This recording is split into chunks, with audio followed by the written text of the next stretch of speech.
When it comes to Notre Dame's performance against Clemson, there really wasn't a whole lot to like, but somehow, some way, we managed to find a couple things. That's coming up next.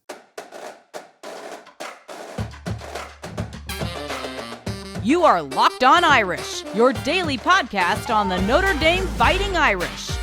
Part of the Locked On Podcast Network, your team every day.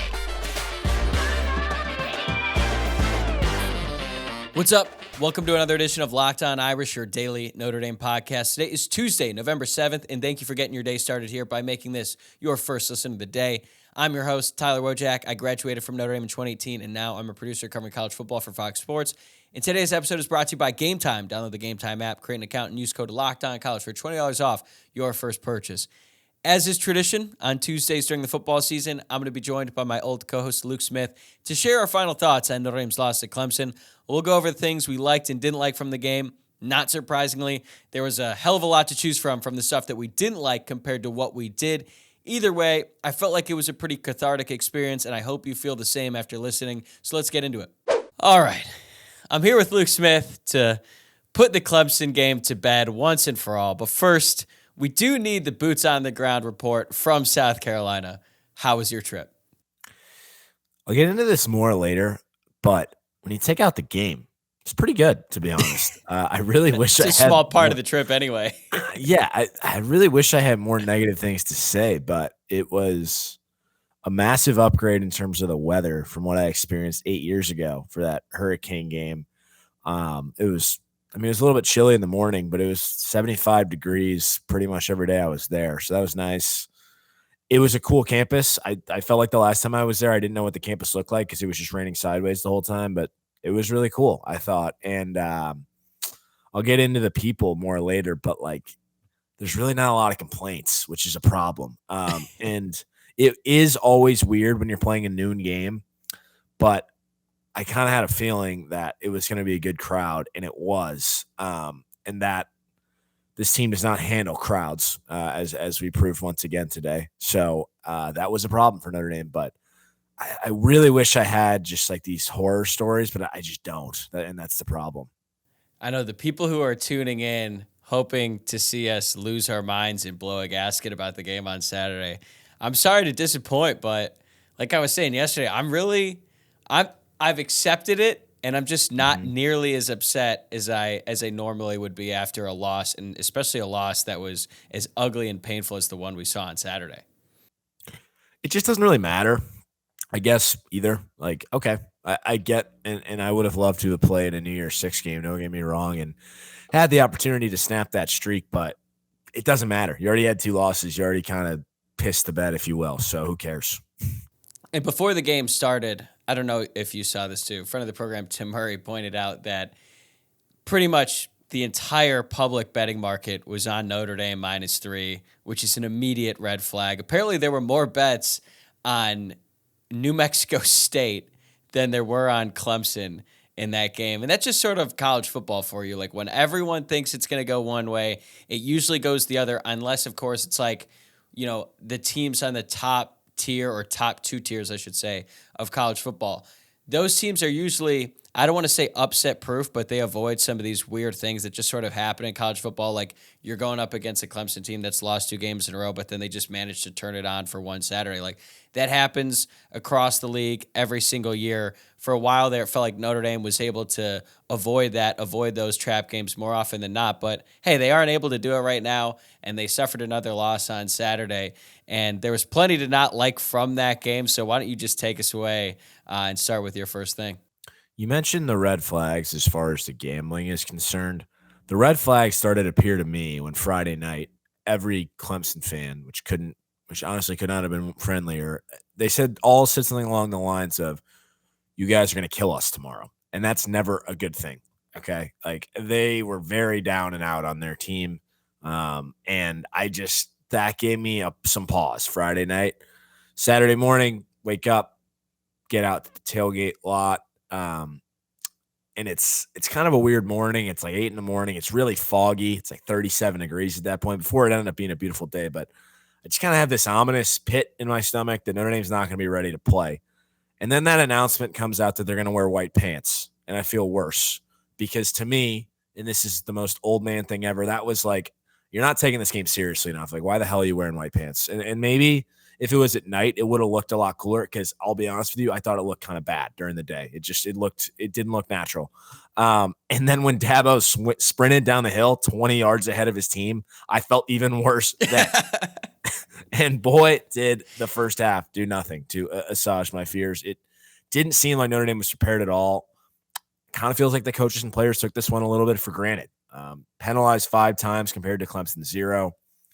I think the thing that bothered me the most, and I was on this right away as soon as they come into the game, this is probably because I have a problem with Jaden Mickey playing generally, but I have absolutely no idea what Notre Dame was thinking taking out Benjamin Morrison, Cam Hart, and Thomas Harper for an entire drive at the same time when the score was 10-6 Clemson. Very much felt like taking your opponent for granted, and the fact that they didn't sub Harper in for Clarence Lewis by the goal line made it even worse. I know that the explanation was it's normal rest. You have to stagger that. That's just inexcusable. It's terrible, terrible coaching. And you flip it to the other side of the ball, some of the offensive play calling decisions, it was even worse. Jared Parker, I'm going to start calling him Gerard Butler because he doesn't deserve a name, appeared to have no feel whatsoever for the game. You're running the ball at will on the first drive, Estime's gashing the defense, jumping over the defense. And for whatever reason, you don't use that opportunity to take a shot. You don't attempt any play action really all day. And I noticed this, a Clemson guy, actually play-by-play, William Quackenbush, he tweets after that first series, it's curious that Notre Dame didn't remotely try to test a Clemson secondary that was down 3 to 4 starters. They were playing a bunch of freshmen out there, and we didn't even try against them. And as it turned out, it wasn't just the first series. It was all day. Hated the 3rd and 10 run call to Jabron Payne, where Clemson was more than content to allow him 5 yards and force Notre Dame to kick a field goal. If you're going to run that play, that's got to be Jeremiah Love or Jadarian Price. I don't know why they keep doing this Payne thing on 3rd down.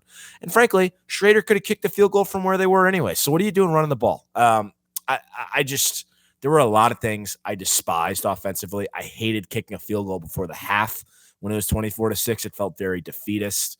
And then you go away from Estime in the second half, and that was just completely baffling to me, as was the screen pass to Faison on 3rd down. How is that not the 2nd down called the setup 3rd down? There was no feel, and that goes into my point on there. Felt like there was no preparation at all. Okay, a lot of follow-ups there. The first one, talking about the fans and how they were so confident that Notre Dame was going to kill them. That's basically us before the USC game. And then what happened? Notre Dame came out ready to play. Like, that's sort of the weird college football stuff that we're talking about here. I don't feel quite the same about white uniforms typically, but you're right. In the daytime, they didn't look nearly as good. At night, I think they would have looked better. A noon game in sleepy South Carolina on that one, like I didn't like that. I didn't think it looked good. And then, yeah, obviously it's not going to look nearly as good after a loss. But to your point about the preparation, it really does not make any sense, because that actually goes into one of the things that I didn't like. Notre Dame's veteran players on both sides of the ball, guys that Notre Dame has counted on all season long, a lot of them didn't show up. And that's really alarming for a game of this magnitude. And I know it wasn't even a ranked matchup, but still, it's Clemson. They've won 2 national championships in the past decade. They still got Dabo Swinney. You knew they were going to come ready to play. And if you look at the veterans on this team, it starts with Sam Hartman, obviously, the quarterback who played his worst game in a Notre Dame uniform by far. I'm sure we're going to talk about him more. But it wasn't just him. Chris Tyree picked a bad time to have a terrible game, coming off a great one against Pitt. He had the muff punt.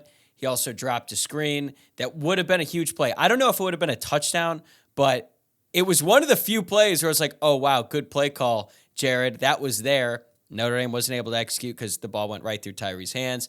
Maris Leofau had a couple missed tackles. He actually got subbed out for Jack Kaiser, actually one of the lone veterans who did play really well. J.D. Bertrand was in the wrong place a lot of the time. That led to some big runs. Jordan Botello was basically a 0 in this one. It's not like he's had a great season for Notre Dame this year, but it certainly wasn't a good game by him. And then you have like Cam Hart, who didn't have a bad game necessarily. He had a pass interference penalty. Benjamin Morrison had a good game overall. He got beat on a critical 3rd down right when it felt like Notre Dame had some momentum there. So when you add all of it up, Notre Dame just didn't get enough from their best players. And whenever that happens, you're not going to win the game. And Notre Dame didn't win on Saturday. It's a great point because I think it was basically 21 minutes of game time. Is that right? Where the score was 31-23 or something like that. Yeah, because they scored with 6 minutes left in the third, and Notre Dame had 6 chances. And there was not a single point in that where you felt confident they were even going to get past midfield, let alone score a touchdown. Wait, I want to ask you how you felt in that moment, because when they got the fumble, I started laughing. Not because I thought that Notre Dame was going to take advantage of it at all. I almost wish that it didn't have. It's like, really? You're going to trot this group back out there just to twist the knife some more? Like, this just makes it worse than it did. These Clemson people in front of me who I was talking to the whole game, who were incredibly nice, they started freaking out after that fumble. Like, you got to be kidding me, because actually all they said to me in the lead up of this game was turnovers have been our killer all year. And I think that they thought, oh, it's going to happen again. And I basically just said, have you seen what I've seen the last 5 drives? You're like, nothing is happening here. That was basically like, it's senior night, and you're like, they like put out like the team manager as a starter on the basketball team. Like, that was just honorary. That was an honorary possession is what I'm calling that. It was pitiful. It was truly, truly pitiful. And you're right. That's part of the reason why I really wasn't that upset, is that, especially at the end of the game, because it's like they did not deserve to win this game. Kind of an interesting thing about Clemson, got to be one of the only stadiums that still does this. They allow you to leave the stadium at halftime and go back out and tailgate at halftime. Then they let you back in with re-entry. So at that point, when I went back out to have a drink, I was very upset at halftime because I felt like we had gifted them 10 points, which we had. But then the fact that we were unable to really ever find gear on offense kind of subdued all that anger. And I was like, you kind of reap what you sow here. I actually have been to another stadium that allowed that, but it was Stanford. And when I went to that Stanford game, it was the end of the 2021 season. It was like 60-40 Notre Dame to Stanford fans in the crowd, and it wasn't even close to full. So I thought this was like a one-off, like, oh, well, no one's really here. It's Stanford. They don't care that much anyway.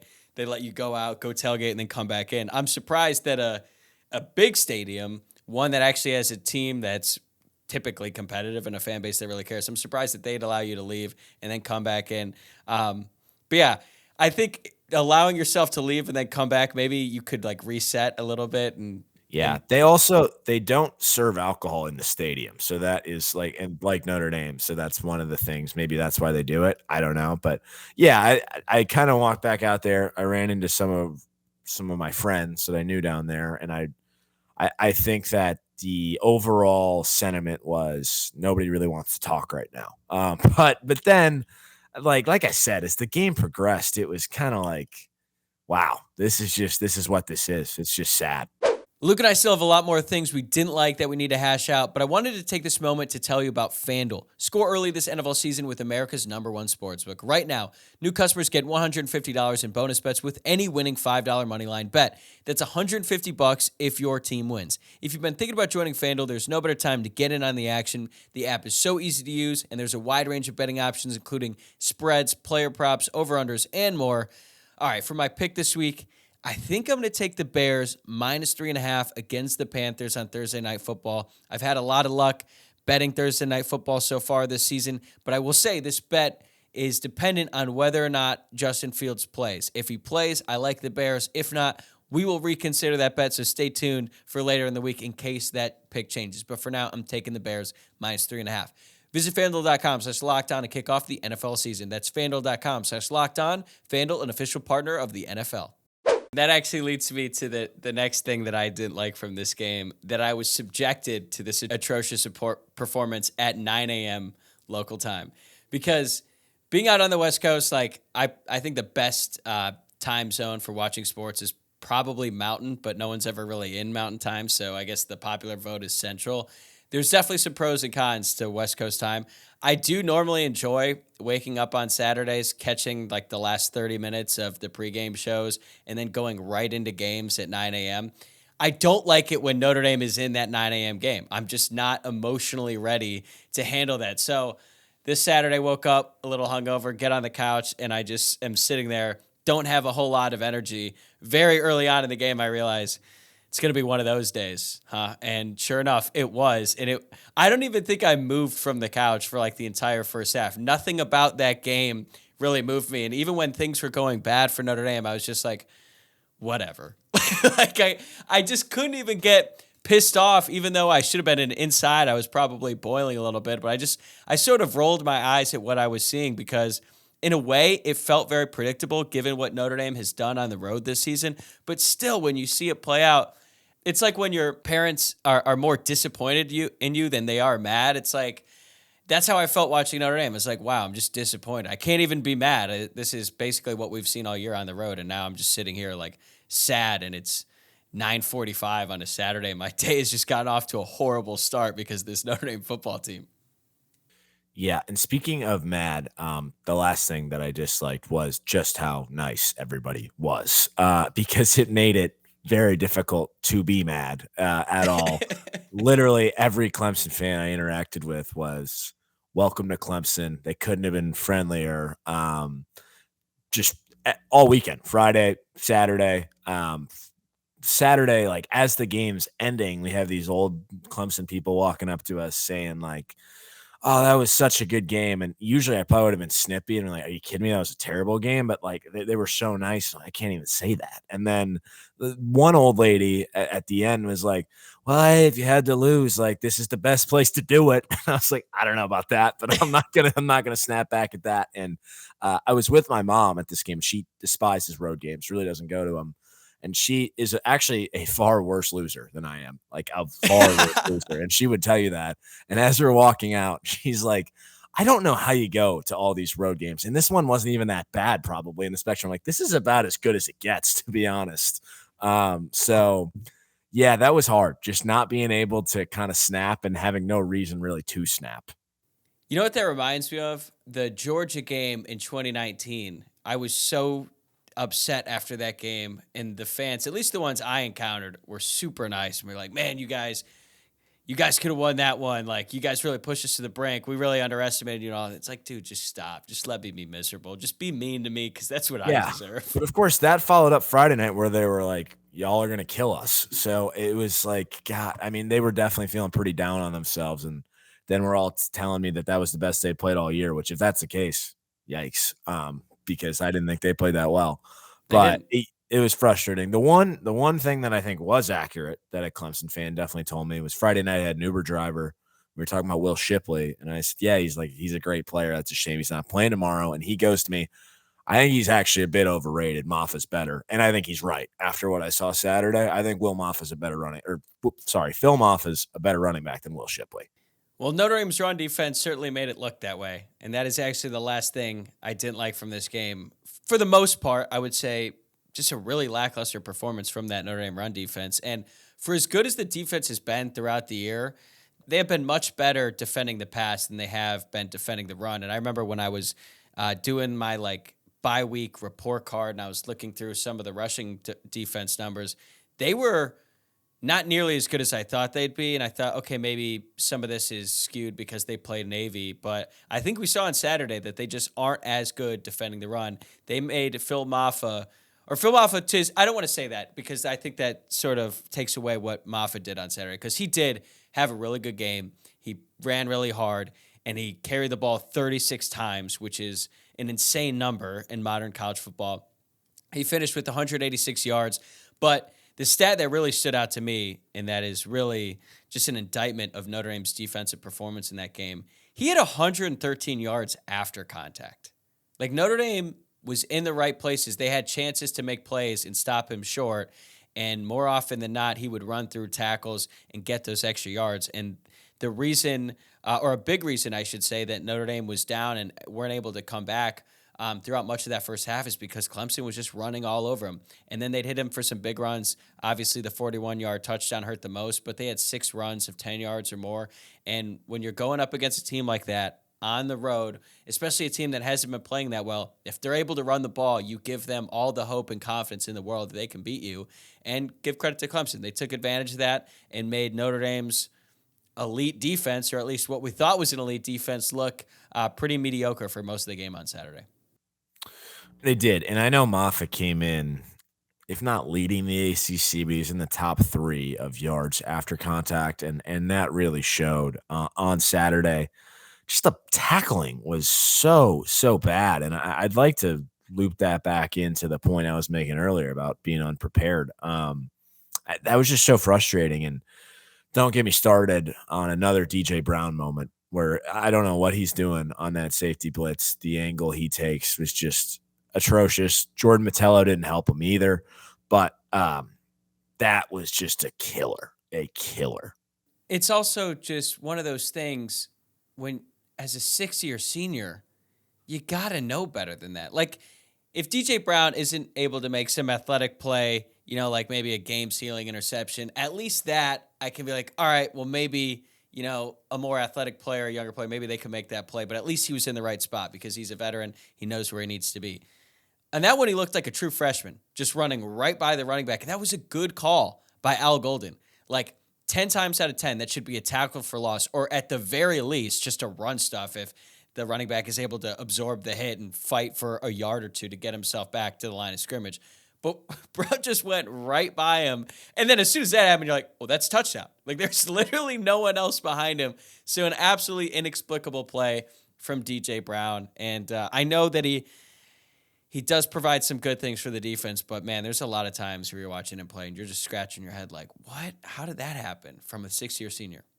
You're 24. Get a job, man. Like, anyways, that's enough bashing on him, though. Yeah, I feel bad. Hey, how about this? How about I give some love to a couple players in particular as we shift over to the things that we did like, because I do think that Jack Kaiser had a really good game, and I think Javonte Jean-Baptiste had a really good game on the defense. And Jack Kaiser comes in.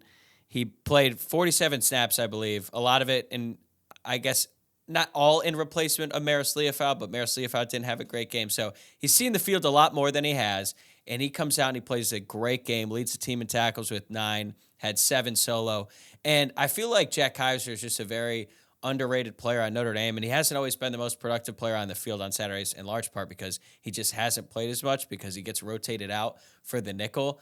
But as we start to look ahead to next year, I think his decision of whether or not he wants to come back or just retire from football or maybe take his grad transfer and go somewhere else where he knows he's going to be playing 50 snaps a game, like, I think his decision is pretty critical to next year's defense because odds are Bertrand and Leofau are out, and that means Notre Dame is going to be playing a lot of young guys at linebacker. They need a veteran. They need a guy who knows the defense and who's been around for a long time, and I think that could be Jack Kaiser. So I hope that his game on Saturday is a reason for him to stick around next season. Yeah, do you think Leofau is gone? Because I feel like there was some chatter that he might return, actually. I don't know. I with these situations with guys who've played college football for a long time, on one hand you think, all right, well maybe, they've got an extra year of eligibility. They love playing football. They have a great situation at Notre Dame where they know they're going to start. They could come back. But as you and I have discussed before, 6 years in South Bend is a really long time, man. Sure is. And I can't really criticize someone if they don't want to do that. And also just like, I don't know what the experience is like. Going through it again, if they have the same juice, if they have the same motivation to do it every day. Like, sometimes people just want to move on with their lives. I don't know. I would gladly take Maris Leofau next season, but I have no idea what to expect from him. But I think Bertrand is, definitely gone. I agree with that, definitely.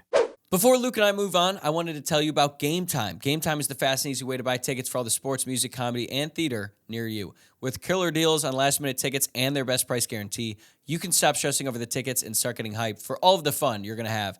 I actually used Gametime a couple weekends ago to buy tickets to a concert on the day of the concert, and I cannot recommend it enough. The process was extremely smooth. We got our tickets in time. We got to see our seats before, and it was a really great experience, all thanks to Gametime. It is the fastest growing ticketing app in the country for a reason.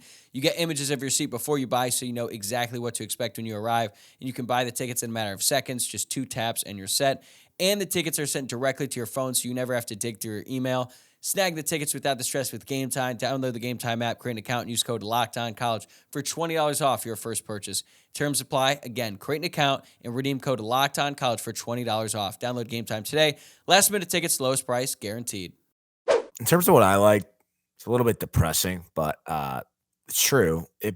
That bursted the bubble. And I actually asked this the last time I was on, but with the assumption that Notre Dame would win this game. My question was, what do we make of this season other than a blown opportunity? You could go 10-2, but it just feels like you wasted a historic defense and really blew the Ohio State game and whatever the hell happened at Louisville. I think that's what we still make of it, a blown opportunity, if we're being totally honest. But this time, you don't have that record where you're putting makeup on a pig, and you don't still have the potential to go 10-2 or 11-2, where maybe you could make some excuses and be like, "Oh, it was actually a pretty good year." Now you kind of have to face the ugly reality that you just didn't have it all together. And it sounds strange to say this, but that's oddly relieving. I agree with you, and it's something that I feel pretty similar about. First thing that I did like, and I don't have three things that I did like, so we're going to spend the bulk of our time on this one. I do think this loss is going to lead to some necessary changes to improve the future, and we haven't really dived into the offense, and I think it's time to do it, because something that I was thinking about when Jared Parker got promoted after the whole debacle that led to his promotion, I thought, okay, Notre Dame's offense is still going to be good this year because they have Sam Hartman at quarterback. I thought the wide receiver position would be a lot better. I thought the offensive line would be one of the best in the country. And the running backs have been as advertised, or at least Wojciak Esme has. So I thought it was going to be difficult to evaluate him as an offensive coordinator until next season. And there was actually a concern that I was like, okay, he could actually be good this season, but could this actually negatively impact Notre Dame in like 2024, maybe even 2025, when the reality sets in that he's not necessarily prepared to have that job at this point in time? Well, now we don't have to wait. Like, it's all right in front of us. The evidence is clear. I don't know what Marcus Freeman is going to be able to do, or what I know what he's going to be able to do, but I don't know what he's going to decide to do. But you have to think, after seeing what Notre Dame did on Saturday on offense, particularly in the second half, there's no hiding from it anymore. Marcus Freeman is going to have to make some serious decisions this offseason, not just about who is the offensive coordinator, but what is his offensive philosophy? Because we've talked about this before. He has a lot of old school tendencies and an old school approach to how he wants the game to be played. I think that after Saturday, you have to rethink that to some degree. And I'm not saying you're going to abandon being an offensive and defensive line driven program. Like, games are often won in the trenches, but you got to think about what you want your passing attack to look like, because that ain't it. Whatever Notre Dame was doing on Saturday, that's not it. And as you said, when we're watching the LSU, Alabama, and Washington USC games, they're playing a different sport than what Notre Dame played on Saturday. And frankly, I like that sport. I like whatever they are doing a hell of a lot more than what Notre Dame was doing on Saturday. So maybe after a loss like that, Freeman changes his thinking about not just the offensive coordinator, but what he wants this Notre Dame offense to look like down the road with better skilled players that he's recruited. I think that kind of football should be confined to Wrigley Field between Iowa and Northwestern. But back to your point on the offensive coordinator, and again, I'm going to call him Gerard Butler. It is funny that you say that now, that, oh, this is all out in front of us for the world to see. Because if you go back to the offseason, after the whole Ludwig thing ensued, the chatter was, well, I don't think it really matters who the offensive coordinator is this year, because whoever it is going to look at the Sam Hartman at quarterback. And that's not the case. And that's really alarming. If we just go back to the discourse from 9 months ago and even point to that, that should be the only sign you need that some things need to change. That I'll leave it at that. But yeah, as far as the offensive identity goes, I do want to give him a little bit of the benefit of the doubt, because the fact does remain, the receivers they were playing out there were two freshman scholarship players and a recent freshman scholarship player, and Chris Tyree. That's not really, you can't be an air raid offense when those are your guys. So I do want to give him a little bit of the benefit of the doubt, but that's not to say that some philosophical changes probably need to be made. We really underestimated how big of a loss, or I shouldn't say how big of a loss, but how big of a miss it was when Notre Dame only got Caleb Smith and out he of was the a transfer bum. portal, and he was off the team before spring practice ended. And I remember a bum. Yeah, I remember looking at that. I think That's I a did positive. an entire show about how that's a great sign for the Notre Dame receiver room. It means that Notre Dame has some really talented freshmen, and the room is a lot deeper than we think. So that the fact that a Power 5 wide receiver could come to Notre Dame and be like, I'm not going to be able to play on this team. It's like, wow, Notre Dame's receiver room is in better shape than I thought. Well, it turns out they all stunk. They're all not good. But we got to point out Shane Thomas being injured, absolutely huge loss to the offense this season. Deion Colsey, sort of a quiet one because he didn't play that much against AV. And also, I know fans don't want to hear it, I even think that the Matt Salerno injury hurts this group because they just have no veterans to put out there outside of Chris Tyree, who is not a veteran at wide receiver. He's had the same amount of experience playing that position at the college level than all of the true freshmen. So they were basically playing exclusively true freshman wide receivers throughout that game. And it's been a really disappointing year on offense, but particularly with that position. And that room, even though they've got some good recruits coming in, and I think the future is bright for Jane Greathouse and Rico Flores, that position needs a massive overhaul again this offseason. I don't think they need 2 grad transfer wide receivers. They need 3 because odds are one of them is probably going to be a bust. Right. And I don't know what the odds of that actually happening are, but I agree. They need as many as they can get.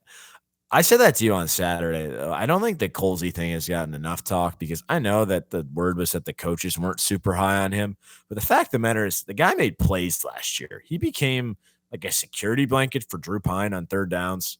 He had that great touchdown at USC. That is a big loss. And when he did play against Navy, he played very well. I know it was Navy, but he played well. So I think that not enough credence has been given to how much that loss mattered.